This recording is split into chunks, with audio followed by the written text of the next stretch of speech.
안녕하세요. 엔젤 스텔라. 다시 돌아왔어요. 오늘은 그동안 좀 읽었던 노벨상 수상 작가 한강의 작품을 잠깐 쉬고 지난번에 녹음을 했던 이현모 씨가 지은 책, 클래식 음악 소개 책이 있었죠. 세 번째 이야기인데요.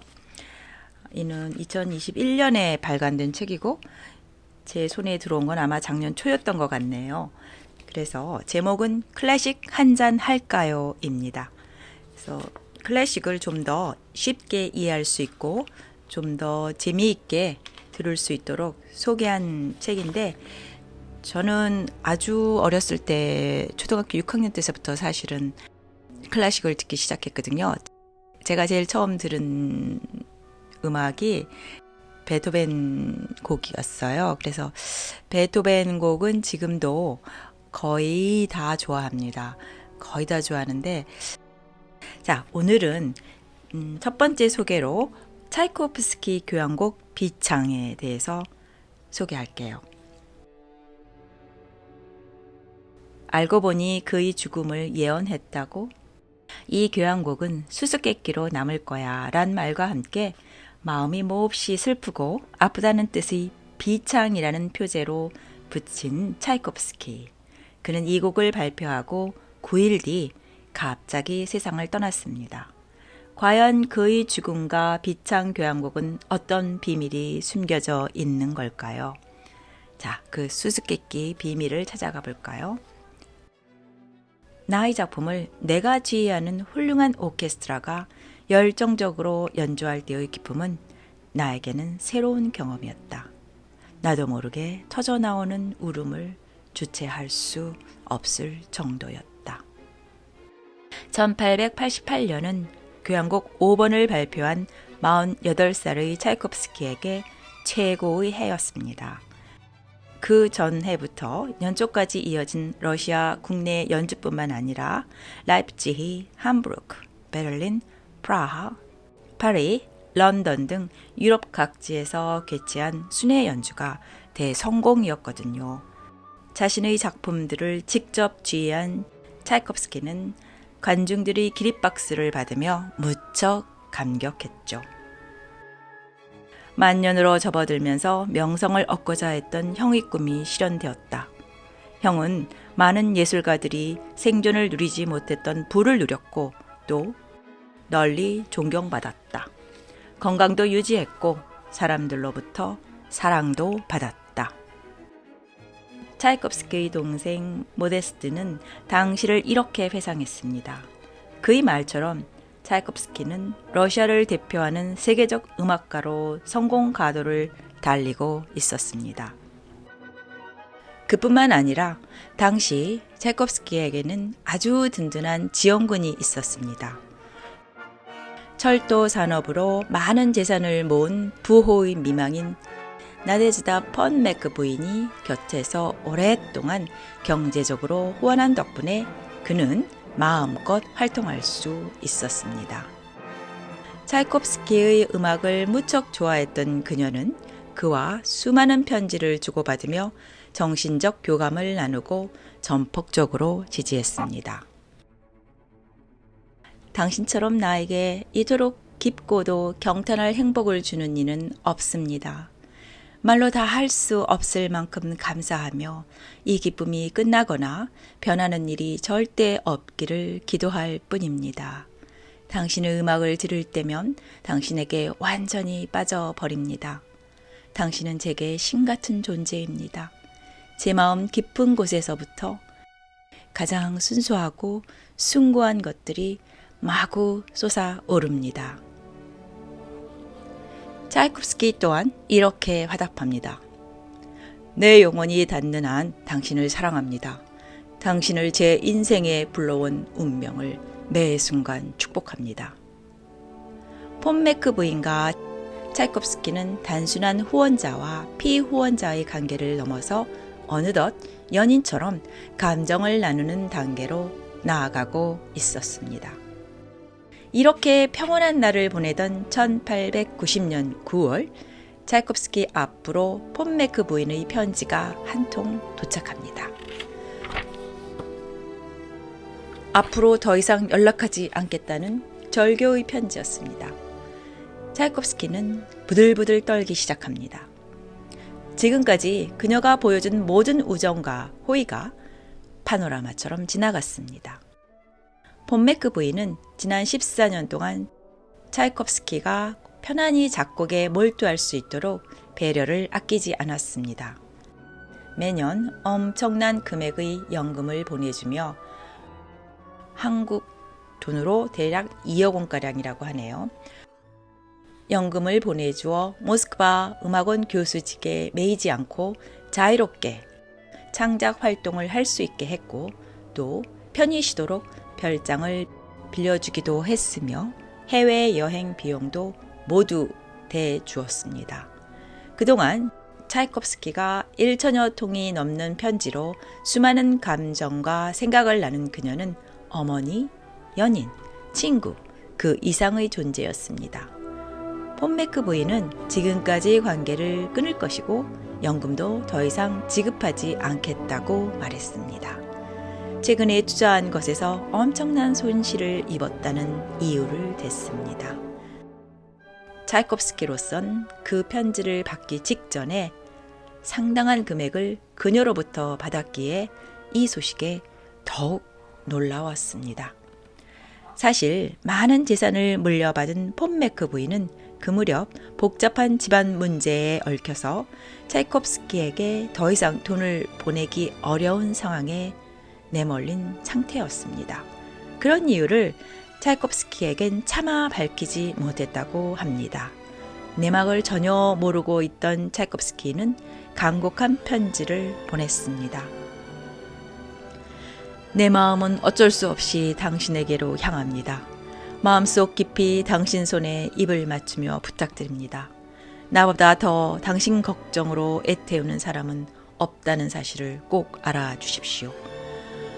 나는 작곡가로서 성공하여 국제적 명성을 누리고 경제적으로도 안정되어서 더 이상 연금은 신경 쓰지 않아도 됩니다. 예전처럼 좋은 친구 관계를 유지하길 바랍니다.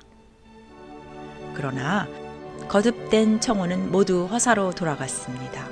폰메크 부인이 더 이상 아무런 답장도 하지 않고 침묵을 지키자 차이콥스키는 어쩔 줄 몰라 했습니다. 나중에 부인이 재산을 잃지 않았다는 사실을 알게 되자 그전까지 어머니, 연인, 친구처럼 지내온 모든 일이 모두 무시당했다는 것에 배신감을 넘어 분노까지 느꼈습니다. 그 후에도 차이콥스키는 폰메크 부인을 때때로 떠올리고 남몰래 비통해하며 죽는 날까지도 잊지 못했습니다. 그토록 그가 폰메크 부인에게 매달린 이유는 자신만의 깊고 깊은 상처가 있었기 때문입니다. 사실 차이콥스키는 살면서 사랑했던 여성들을 모두 잃었습니다. 어릴 적 자신을 세심하게 돌봐주었던 보모, 신처럼 사랑했던 어머니, 결혼하려 했던 약혼녀 데지레 아르토까지. 그런데 차이콥스키가 유독 이별을 더 고통스러워한 것은 예민함을 타고난 데다 우울증에 평생 시달렸기 때문이었습니다. 그는 신경이 날카롭고 감상적이어서 일상을 불안과 고독 속에서 살았는데요. 겁이 많아 집에 있어도 불안했고 여행을 떠나도 불안했습니다.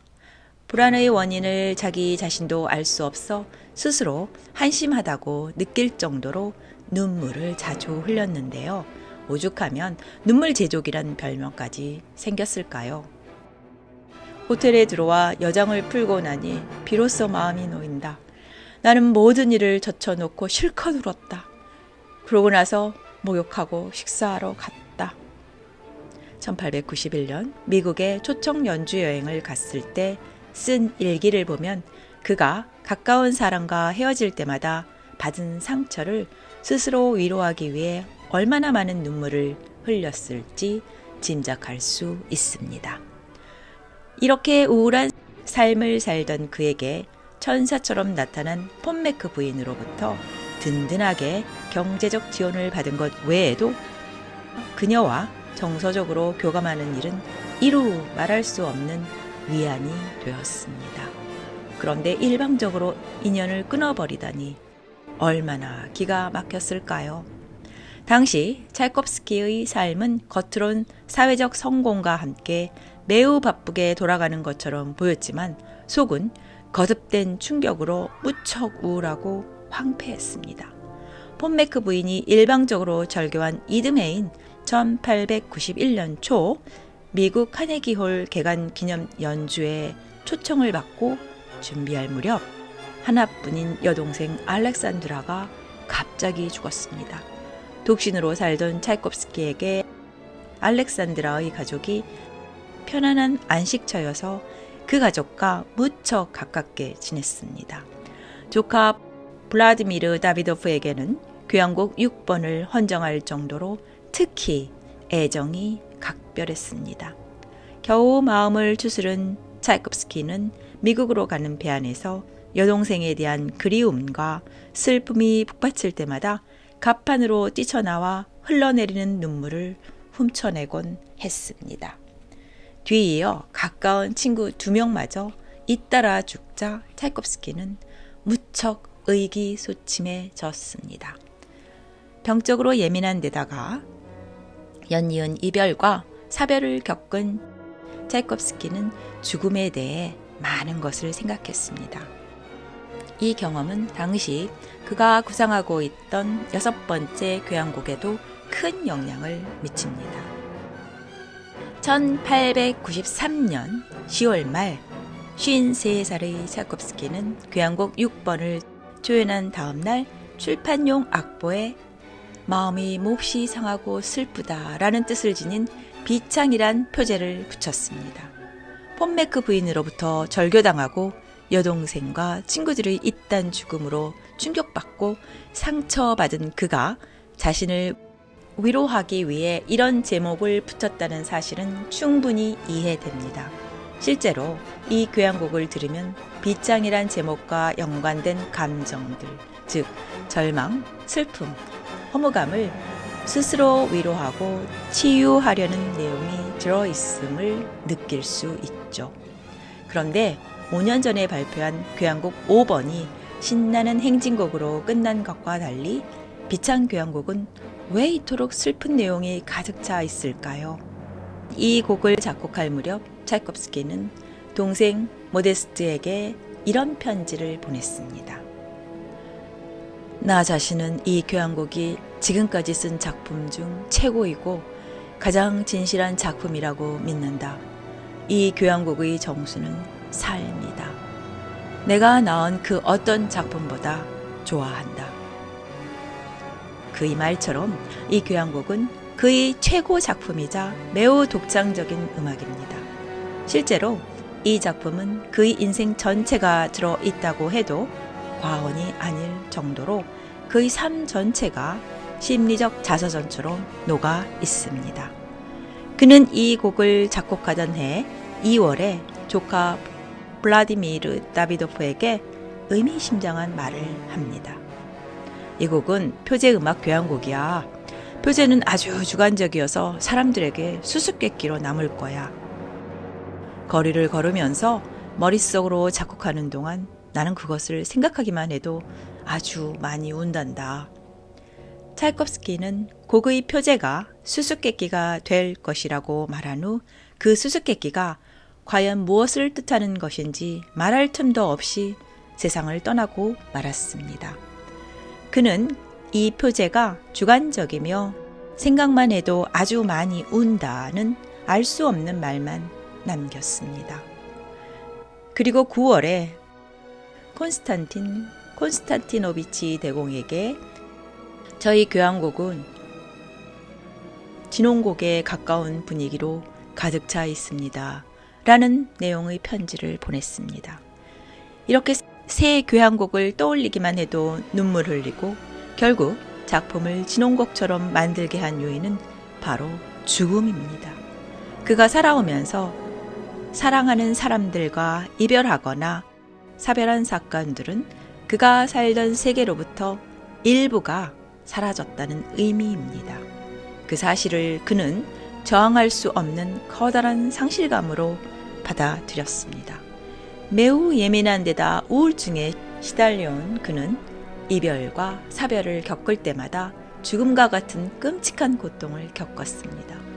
그렇게 50여 년이 넘게 산 후 어느덧 자신의 삶 전체가 사라지는 죽음을 눈앞에 둔 노인이 되었다는 사실을 깨달았을 때 그 충격은 얼마나 대단했을까요?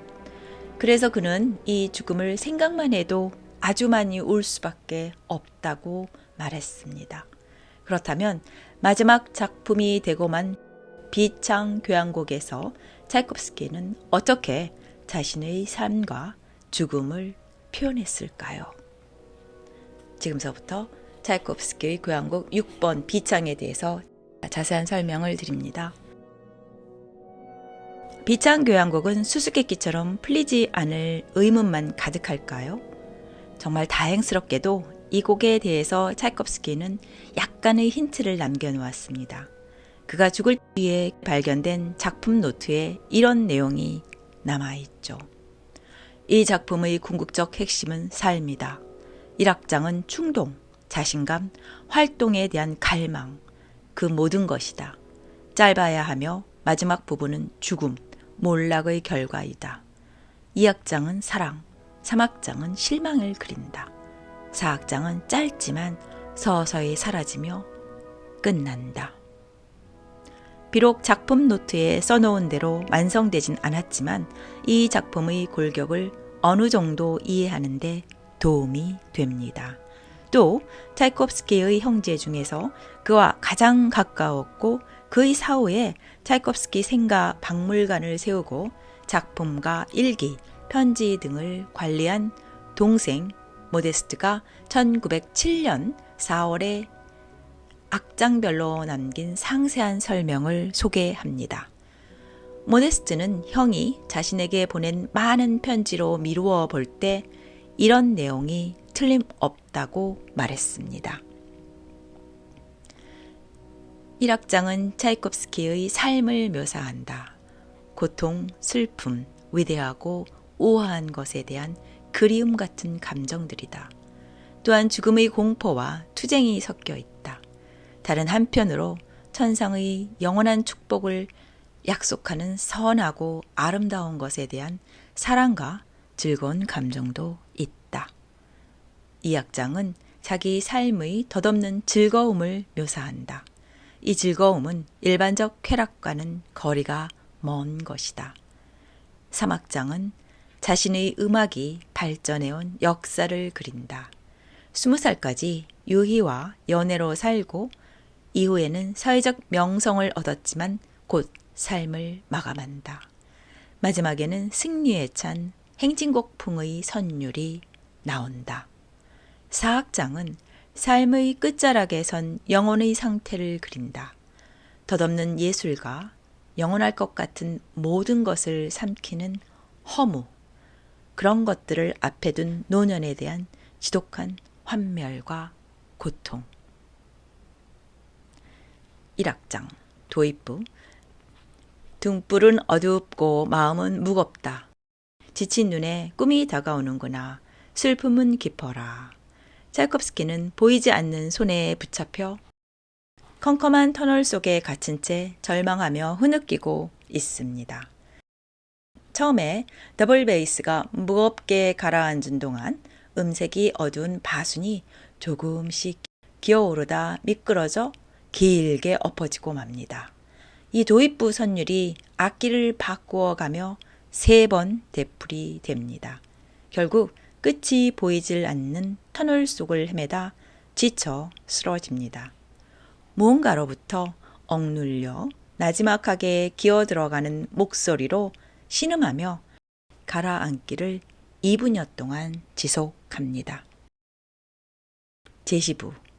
그러나 무기력한 기분에 굴복하지 않고 우울함에서 벗어나고자 안간힘을 씁니다. 형은 더 이상 사람들을 피하지도 않았고 자신을 한 인간으로 또한 공적인 인물로 소중하게 여기는 모든 사람과 흔쾌히 어울렸다는 모데스트의 말처럼 음악가로서 사회활동을 열심히 합니다. 비올라, 첼로가 조금씩 속도를 내며 분주하게 걷습니다. 도입부를 가볍고 리듬감 있게 바꾼 선율입니다. 자신이 갇힌 터널로부터 벗어나 이리저리 날아보려 하는 새처럼 열심히 파덕거려 봅니다. 하지만 운명의 힘이 언제 나타나 일상의 평온함을 깨트릴지 몰라 무엇에도 집중할 수 없습니다. 어느덧 어릴 때부터 유일한 도피처였던 환상 속으로 도망치듯 빠져 들어갑니다. 그의 환상은 슬픈 현실로부터 벗어나 안도감과 자유를 느끼는 오직 그만의 시간이었죠. 자신이 그토록 사랑했고 또 애타게 보고 싶어 했던 보모, 어머니, 데지레 아르토, 폰메크 부인을 만납니다. 바이올린과 첼로가 어둠 속을 환하게 비추는 한 줄기 빛처럼 세상의 무엇보다도 큰 위로가 되는 환상의 선율을 연주합니다. 한 번만 들어도 사랑하는 이가 떠오를 정도로 애틋하죠. 그는 환상 속에서 연인과 함께 춤을 춥니다. 사랑하는 그녀의 품에 안긴 채 한없이 날아다닙니다. 언제까지나 사랑하는 이의 품속에 안겨 달콤한 포근함 속에 잠기고 싶어 합니다. 현악기가 춤곡 리듬을 연주하는 동안 플루트가 가볍게 높이 날아올랐다가 살짝 떨면서 내려오는 선율입니다. 이 위로하는 듯한 선율은 갈수록 더 강렬해집니다. 차이콥스키는 환상 속의 연인들을 계속 붙잡아 두고 싶은 욕망을 결코 포기하지 못합니다. 8점부 너무나도 갑작스럽고 절개와도 같았던 폰메크 부인의 편지 한 통이 가져다준 상실감은 잠깐의 행복도 결코 허용하지 않았습니다. 운명의 힘이 모든 환상을 깨트립니다. 깜짝 놀라 허둥대며 다시 분주한 일상활동에 열심인 척 안간힘을 씁니다. 한편으로 사라진 환상의 조각들을 다시 불러 모아 꿰맞추려 애씁니다. 꽝! 하는 소리와 함께 현악기, 금관악기, 타악기가 분주히 움직이면서 또 무언가를 간절히 염원합니다. 재현부 자신을 괴롭혀온 운명을 이제 더 이상 참지 못하겠다는 듯 그 어느 때보다 강렬하게 격렬하게 저항합니다. 이렇게 열심히 살아도 나에겐 약간의 행복조차 허용되지 않는 것인가? 라며 운명에게 시위라도 하듯이 외부 활동에 매달립니다. 트럼펫이 발작하듯 거세게 불어댑니다. 운명이여 제발 나의 행복을 깨지 말아주소서. 결국 절망감에 온몸을 떨면서 그리운 이들을 보게 해달라고 무릎 꿇고 맙니다. 팀파니의 큰 울림과 함께 현악기와 금관악기가 애원합니다. 꿈속이라도 사랑하는 이를 만나길 갈망하죠. 이어서 바이올린도 두 손 모아 빕니다. 종결부 과연 다음에는 무엇이 나올까? 라는 질문을 던지고는 조용히 물러납니다. 금관악기가 무언가를 예고하듯 무대 가득히 울리고 현악기는 무대에서 일정한 간격으로 걸어나가며 짧은 종결부를 마무리합니다. 2악장 1부 차이콥스키는 일찍이 음악으로 만든 환상을 통해 자신만의 현실로 도피하고 달콤한 세상을 꿈꾸길 좋아했습니다. 지금도 환상 속에서 연인과 가슴을 맞대고 춤을 춥니다. 그러나 야속한 운명이 나타나 달콤한 환상을 깨트릴지도 모른다는 불안감을 떨칠 수 없습니다.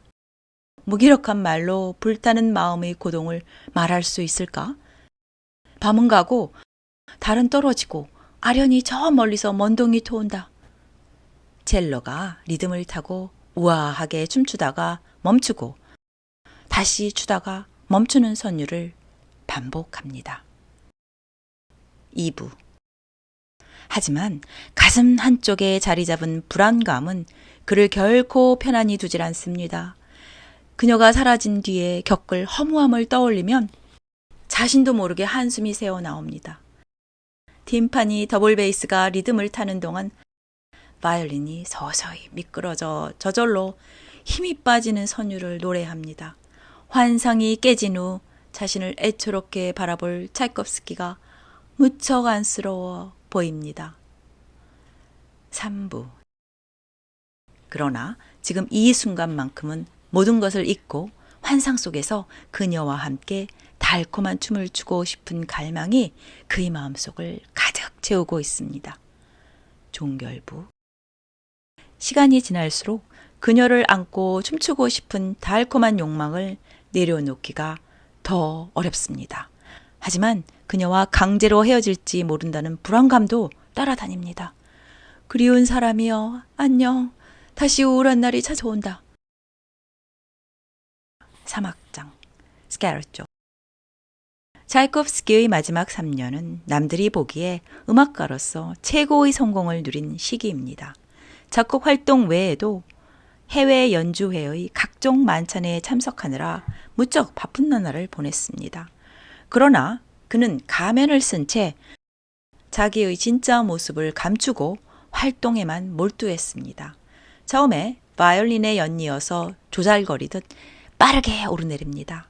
이 스케르초 선율은 타란텔라 선율이라고도 불리는데요. 차이콥스키가 좋아한 이탈리아 남부지방 춤곡인 타란텔라의 리듬을 빌려왔습니다. 그는 성공한 음악가로서의 화려한 삶을 누리며 앞만 보고 미친 듯이 달려갑니다. 그런데 이 행진은 자발적이거나 신나지 않으며 기계적이어서 뭔가에 떠밀려 가는 것처럼 보입니다. 타란텔라 선율이 반복되는 가운데 오보에가 로봇처럼 나아갑니다. 다음에 나올 행진곡의 짧은 선율이 등장합니다. 행진곡. 형은 마치 스스로 자신을 통제하기를 그만두고 의지를 빼앗긴 듯했다. 자신을 이리저리 마음대로 던져버리는 어떤 위력 속으로 빨려 들어가는 것처럼 행동했다. 간습을 따르며 성공 가도를 달려가는 차이콥스키의 모습은 타고난 본성과는 거리가 멉니다. 클라리넷이 프로그램된 대로 무표정한 얼굴로 진군하는 병정 로봇의 행진곡 선율을 연주합니다. 스케르초. 유명해지면서 확 늘어난 연주회들로 몸은 더욱 바빠지고 참석해야 할 연회도 많아 마음은 더욱 부산해집니다. 그럴수록 차이콥스키의 진짜 얼굴은 가면 뒤로 꽁꽁 숨어버립니다. 행진곡. 음악가로서 유명해진 후부터 자신이 원하는 조용한 삶과 상관없는 화려한 모습을 사람들에게 보여주어야 했습니다. 자신의 음악에 환호하는 전 세계 사람들에게 때때로 환한 미소를 보내는 동안 자신이 대단한 사람처럼 느껴지기도 합니다. 홀은, 트럼펫, 트럼본이 신나게 불고 팀파니도 강력하게 두드려 댑니다. 종결부. 성공한 음악가의 삶은 영원히 이어질 것 같고 또 그 삶도 겉보기엔 신나는 행진 그 자체입니다. 그런데 이 미친 듯한 여정의 끝에는 무엇이 기다리고 있을까요? 무언가 무시무시한 이것을 드러낼 수도 없이 음울하고 불안하며 절망적인 기분입니다. 금관악기가 로봇처럼 힘차게 전진하다 갑자기 끝이 납니다. 4악장 1부. 여동생과 가까운 친구들이 잇따라 세상을 떠나면서 차이콥스키는 큰 슬픔에 빠집니다. 그리고 자신 또한 죽음을 눈앞에 두고 있다는 사실을 뼈저리게 느낍니다. 덧없는 예술과 영원할 것 같은 모든 것을 삼키는 허무, 그런 것들을 앞에 둔 노년에 대한 지독한 환멸과 고통, 연인과 환상 속에서의 달콤한 사랑도 사회적 성공도 예술적 성취도 죽음 앞에서는 벗겨진 가면처럼 부질없습니다. 다시 전과 같이 오로지 나 홀로 우울에 잠겨 있다. 바이올린과 비올라가 갑자기 비명을 지르듯 흐느끼는 동안 첼로는 탄식하며 서서히 주저앉습니다. 비통, 애절, 탄식, 슬픔을 나타내는 모든 단어가 겨우 두 마디의 짧은 선율에 녹아 있다니요. 이 선율을 듣는 순간 가슴이 찢어질 정도로 슬프다는 비창이란 단어밖에 생각나지 않습니다. 2부. 절망에 빠져 있는 사람이 할 수 있는 것이라곤 우는 것뿐이 아닐까요? 나는 그것을 생각하기만 해도 아주 많이 운다 라고 말하며 차이콥스키의 가슴 밑바닥에 켜켜이 쌓여있는 슬픔을 한꺼번에 분출합니다. 호른이 화음으로 반주하는 동안 바이올린과 비올라가 두 번 울먹이다 결국 길게 목 놓아 울고 맙니다. 통곡의 선율입니다. 끝이 보이지 않는 슬픔의 터널 속에 갇힌 차이콥스키는 자기도 모르게 더 깊은 울음 속으로 빠져듭니다. 3부. 그치지 않은 울음은 이미 찢어질 대로 찢어진 그의 가슴을 더 크게 찢어놓습니다. 현악기와 호른이 일부 선율을 더 비장하게 연주하고 트럼펫, 트럼본, 팀파니가 가세하면서 더 격렬하게 몰아갑니다. 그러나 죽음 앞에서 아무리 슬퍼해도 변하는 것은 없습니다. 모든 게 허무하다는 사실을 상기시켜 주는 듯 허공 속에 냉혹한 정막만이 가득합니다. 이어서 탐탐이 울려 퍼진 후 탐탐은 오케스트라용 대형 공입니다. 트럼본과 튜바가 빈 공간을 조용히 채웁니다. 종결부. 마지막 흐느낌도 조용해지고 정적만이 남습니다. 달빛에 빛나는 미류나무가 창밖으로 보이고 나뭇잎은 속삭이며 하늘의 별이 빛나고 있는데 나는 이렇게 떠나야 하다니. 덧없는 세상 앞에 발가벗은 채로 선 영혼은 혼자서 중얼거립니다. 정말 나는 사라지고 마는 존재일까? 아니면 호른과 트럼폰, 더블 베이스가 애도하듯 길게 울리며 바이올린은 그 이야기를 중얼거립니다. 이렇게 그의 마지막 독백이 텅 빈 마음속에 메아리 칩니다. 이는 지은이가 좀 더 보태서 쓴 더 알아보기 내용입니다. 러시아의 음악가 피오트르 일리치 차이콥스키는 1893년 11월 28일에 비창교향곡을 초연하고 9일 후에 갑자기 세상을 떠났습니다. 그의 죽음으로 이 교향곡은 더욱 유명해졌습니다. 마지막까지 분주히 활동했던 그가 갑자기 죽은 이유는 아직까지 불가사의합니다. 끓이지 않는 물을 마셔서 자신의 어머니처럼 콜레라로 죽었다는 설, 동성애 때문에 비밀 법정에서 강요한 독약을 먹고 죽었다는 자살설 등이 이야기되고 있습니다. 이런 작품 외적인 것에만 관심을 두면 오히려 그가 말한 이 교향곡의 본질을 놓칠 수 있습니다. 이 교향곡은 나의 최고 작품이며 이 교향곡의 정수는 삶이다. 실제로 이 곡을 들어보면 차이콥스키가 자신의 삶 전체를 개성적인 음악 이야기로 표현하기 위해 매우 독창적인 구성을 시도했음을 알 수 있습니다. 빠르고 힘찬 1악장 대신에 느린 도입부로 시작하며 허를 찌릅니다. 2악장은 빠른 춤곡과 느린 서정을 교묘히 결합한 빠른 악장으로 만들어 독특한 이야기를 들려줍니다. 일반적으로 교향곡에서 2악장이 느리게 진행되는 것과 아주 다르게 말이죠.